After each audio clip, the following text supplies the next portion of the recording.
MensNet. My name is Roy. And my name is Tony. And we'll be your host for a series of programs about all types of men's issues. And tonight we have a special guest, George Silos. He's Chief of Men's Action to Rebuild Society. Welcome, George. Thank you for the opportunity of being here. It's great for you to be here. Tony, you want to lead off this questioning? Yes, George, in the past you've spoken about education systems and suicide and divorce. We're going to get more specific now about these issues.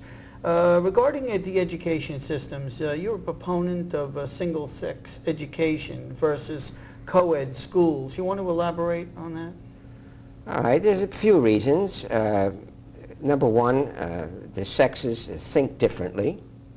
Also, once you know that there's a difference in the sexes, that creates a sexual tension.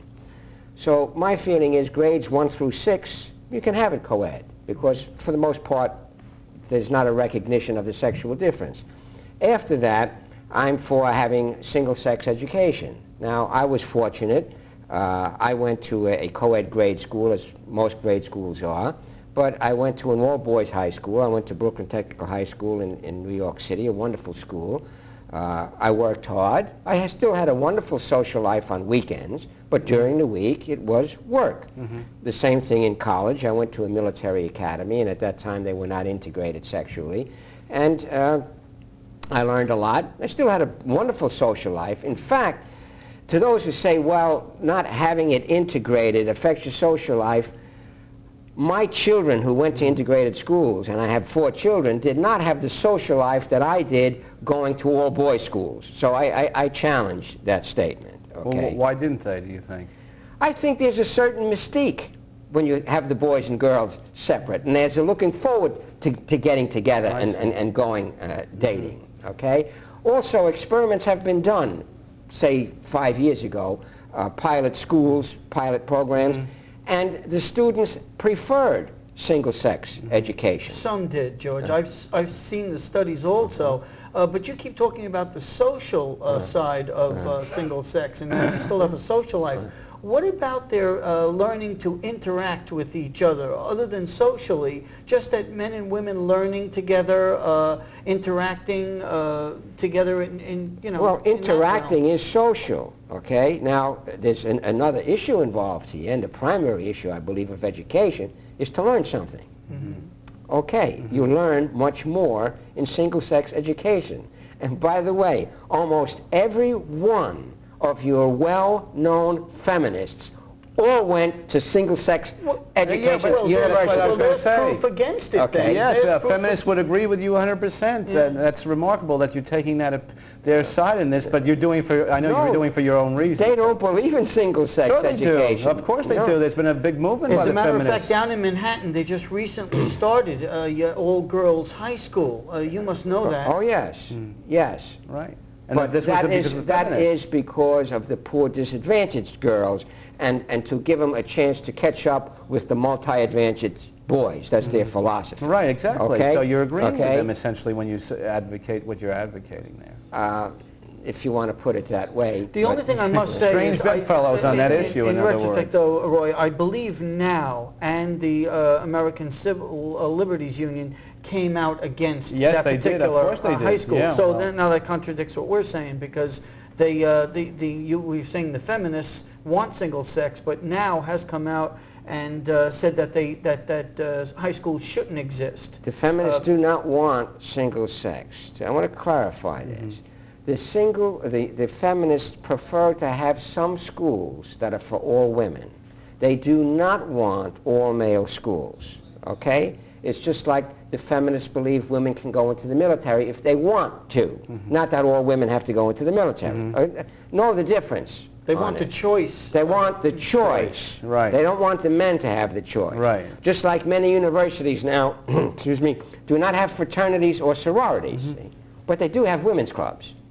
They do have women's clubs. So those are allowed.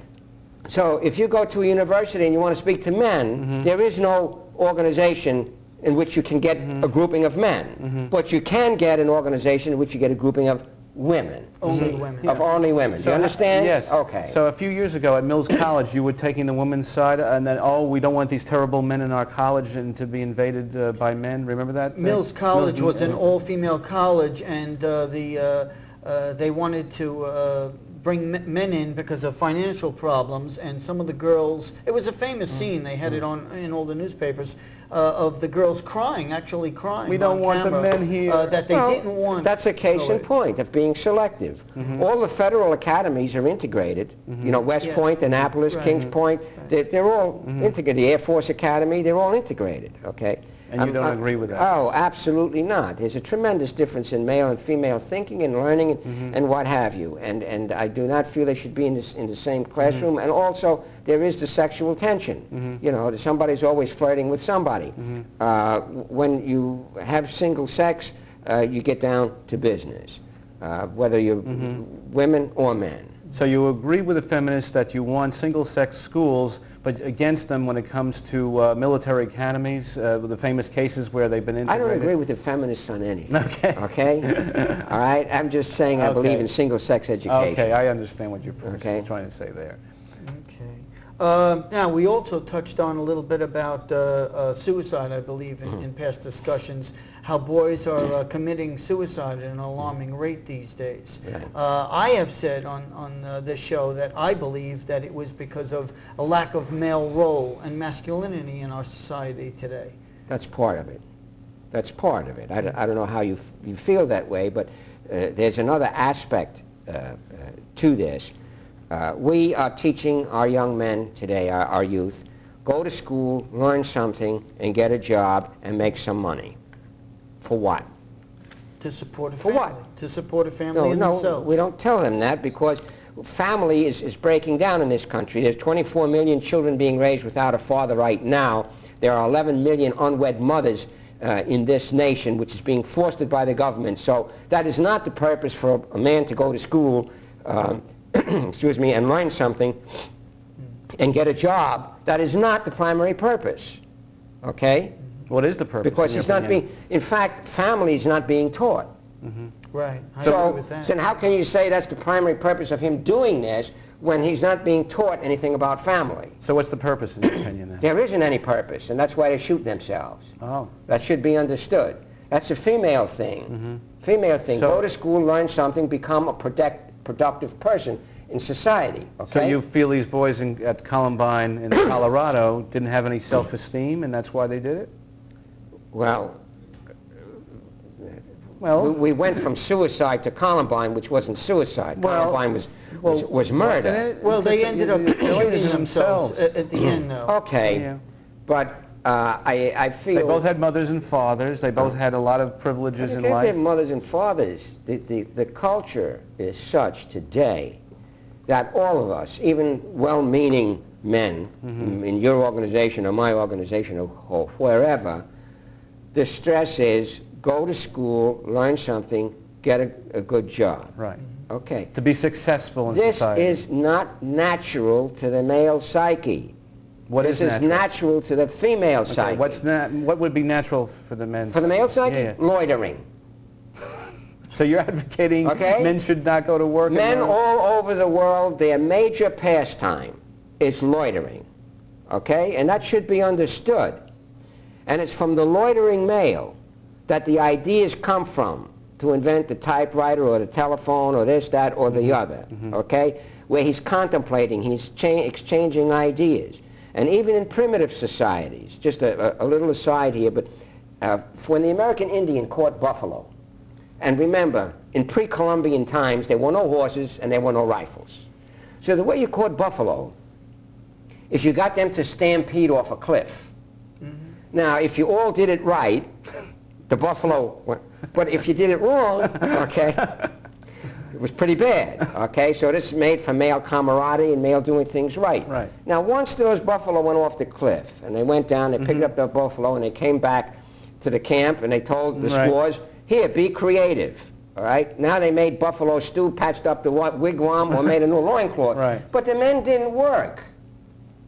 They did that role to the women. To the women. The men raised their sons to be men. The men maintained law and order They were in the hunters, though. tribe. They were hunters. You just described primitive hunting to us, right? But you don't do it on a daily basis. Right. You do it for the need. But the work, the activity is not natural to men. But all men aren't great thinkers and great inventors like you described. But all men can be elders. All men can give their children guidance. All men can have rites of passage if they want to do. And men could talk to their sons about something other than going to school and making money, or which sports team is winning, which is all that we really talk about in society today. But you have 4 children. What did you tell your children? I'm sure they're not loitering now, are they? But what does that have to do with it? Because you're living in a modern society where men really can't lawyer. Nobody can lawyer anymore because of monetary constraints. I guess we have to change it then. So how would you See, change the it? American Indian, he didn't capitulate. He said, I'm not going to be 9 to 5. You know, look at him now. And then they though. told him, well, then you go on a reservation. Yeah, then look what's Right? happening on the And reservations he said, fine, now. then I'm going the to the loitering on the reservation. reservations, and everybody's up in arms out. Okay, but whatever. He didn't capitulate. But the Indian culture has been weakened by this. Every culture has been weakened because ours is the dominant culture because it has to do with money. But we're going to collapse not because due to lack of money. We're going to collapse due to lack of morals. And we will, eventually. Well, that seems to be happening now. For Okay. sure. You can't argue with them there. Yes, but I mean, I just want to know your solutions to modern society where you say men should be loitering.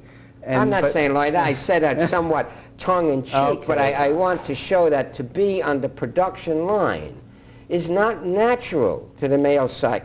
Look, it's cows that are on milking machines, not bulls, all right? It's hens that are hatching out the eggs, not the roosters. The rooster is saying, get up in the morning and let's go to work, right? He's holding the flock together. A man should hold the tribe together, okay? I'm not saying that men shouldn't work, period. No, but there's a difference, see? Women are interested in the productive aspect. Look, I owned a business for 23 years, and I had men and women working in my shop, and I had no discrimination, sexual discrimination, or any discrimination for that matter. Now, the women were by far the better workers. Really? See, by far. Really? But they didn't want any changes. When they came to their machine in the morning, they didn't want that machine moved, they didn't want the table moved, they didn't want the lights moved, they wanted everything the same as yesterday, okay? And they were happy to work all day long, okay, and do their job, whatever it was.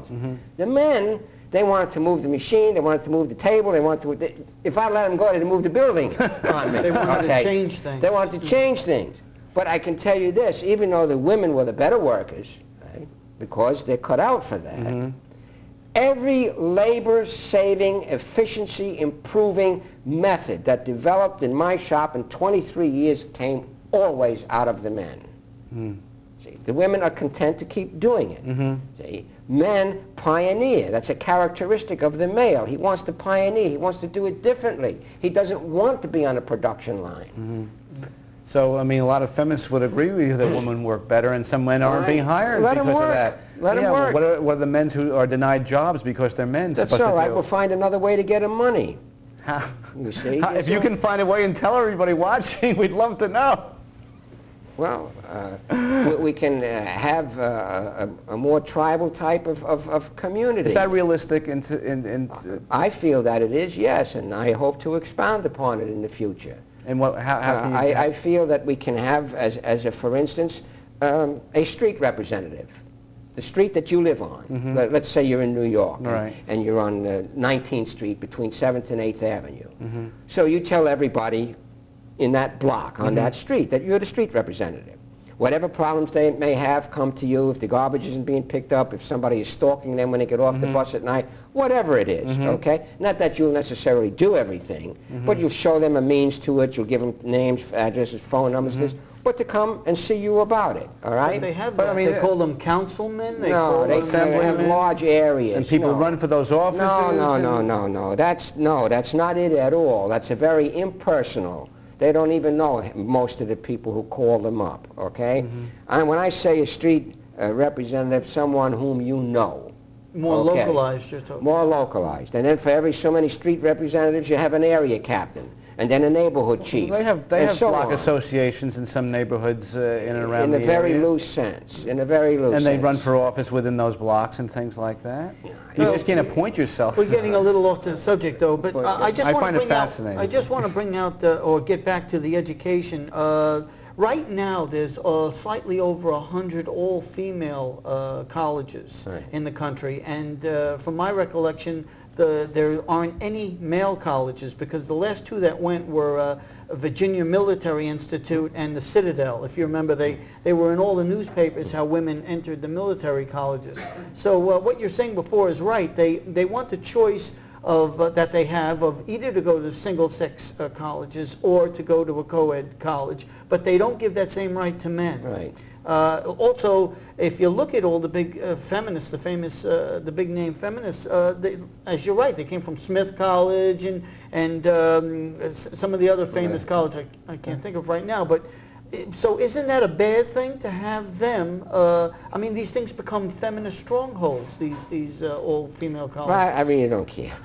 That doesn't bother you. It bothers me, but that's on the low level of the priorities that's just another symptom of the things that are wrong in society.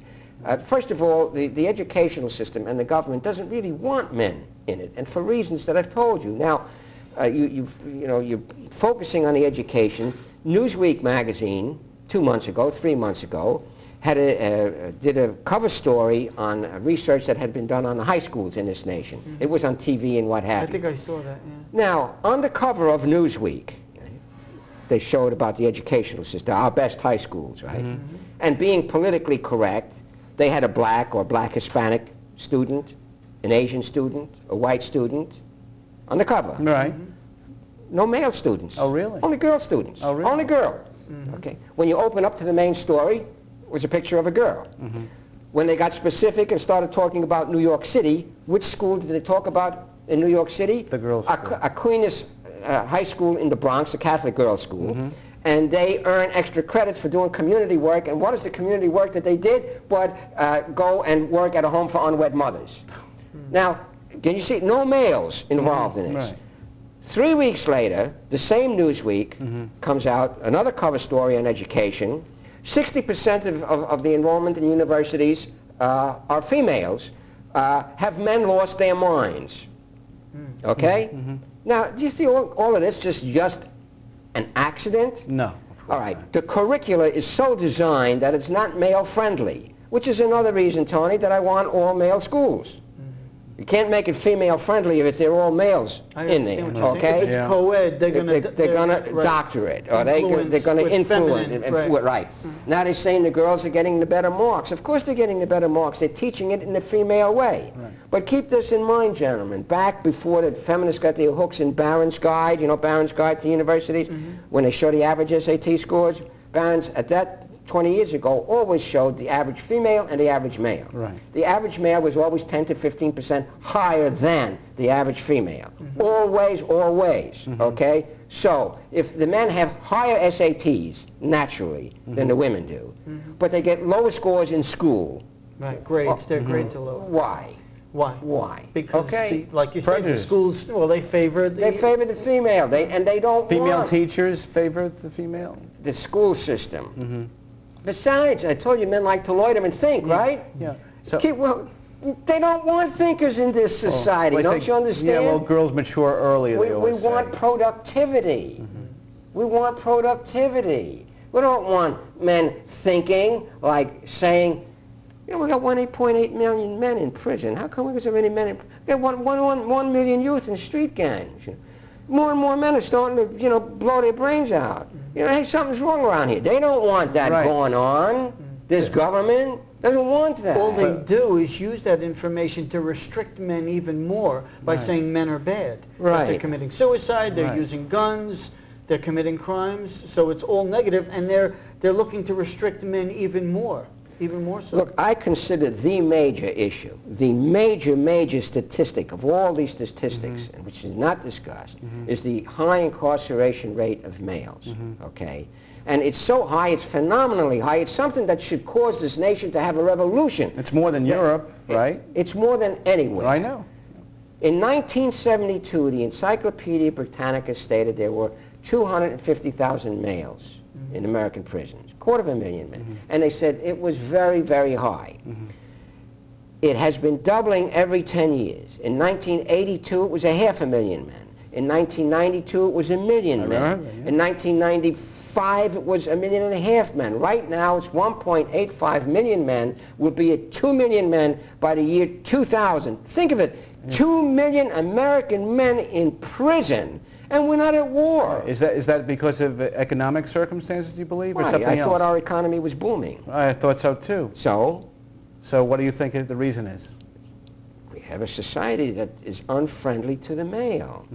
But men control the society. They're in the It Congress. does not. That's no. I agree with I him. can't. Women control it from I'm But telling I'm taking a devil's advocate point of view that the feminists say men are in control. Men they're will always be in control. Even if it's a feminine society, men will always be in control. Why? Because they are the assertive influence. Even when you had the era of the great queens in Europe, you know, Elizabeth Victoria. and Regina, Victoria, and all of them, the power around them was always males, okay? In fact, the more feminine a society becomes, the greater its military has to be in order to keep it. You didn't see it with the American Indian, a large police force to run their tribes. It was a patriarchal society. The elders sat around, they made decisions. One elder, one vote, okay? And you fellas that don't have wives and children, you're sitting back at a bus. You don't talk, okay? The elders sit up front and the laws that they make are for the benefit of their wives and their children. Now we have a society of impersonal government. Let's take George Stephanopoulos, for instance, right? He was a big hit with the people in this administration. George Stephanopoulos has no children. George Stephanopoulos has no wife. So where was his, you know, your heart is where your treasure is? Where was his treasure? Where was his heart when he was in government, since he did not have wives or children to worry about?